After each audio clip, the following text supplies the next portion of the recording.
भगवान श्री कृष्ण मोर पंख क्यों धारण करते हैं? आइए जानते हैं इस लेख के माध्यम से। एक बार एक मोर नंद गांव में श्री कृष्ण को रिझाने के लिए प्रतिदिन भजन गाता था, लेकिन श्री कृष्ण उसकी तरफ ज़्यादा ध्यान नहीं देते थे। श्री कृष्ण के इस व्यवहार से मोर एक दिन रो पड़ा। उसी समय एक मैना उधर से गुजरी। मोर से पूछने लगी, यह तो श्री कृष्ण का द्वार है, यहाँ क्यों रो रहे हो?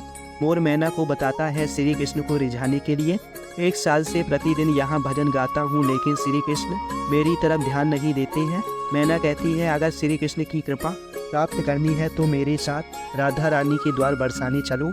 मोर ने जैसे ही बरसाने जाकर श्री कृष्ण का भजन गाना शुरू किया, राधा रानी दौड़ी आई और उसे गले लगा लिया। मोर ने सारा प्रसंग राधा रानी से सुनाया तथा राधा रानी कहने लगी, तुमने जो 1 साल से श्री कृष्ण को रिझाने की कोशिश की है, उसी का फल अब तुम्हें मिलेगा।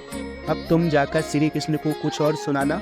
मोर ने कहा, मैंने अपनी करुणा के बारे में बहुत कुछ सुना था, आज देख भी लिया है। अगले दिन मोर नंदगांव में जाकर राधा रानी की महिमा के गीत गाने लगा।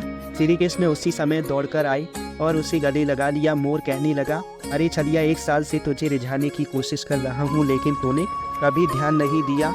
अब जब श्री राधा रानी की कृपा प्राप्त हुई, वो आकर मुझे गले से लगा लिया। श्री कृष्ण कहते हैं कि किसी के मुख से रा अक्षर सुनते ही मैं उसे भक्ति प्रदान करता हूँ, और धा अक्षर सुनते ही राधा रानी का नाम सुनने की लालसा में उसके पीछे पीछे चला जाता हूँ। श्री कृष्ण ने उस दिन से मोर को वचन दिया कि मैं आज से तेरे मोर पंख को अपने सिर पर धारण करूँगा। माँ यशोदा भी श्री कृष्ण के मस्तक पर मोर पंख लगाती थी। माना जाता है कि माँ यशोदा श्री कृष्ण को बुरी नज़र से बचाने के लिए पंख लगाती थी।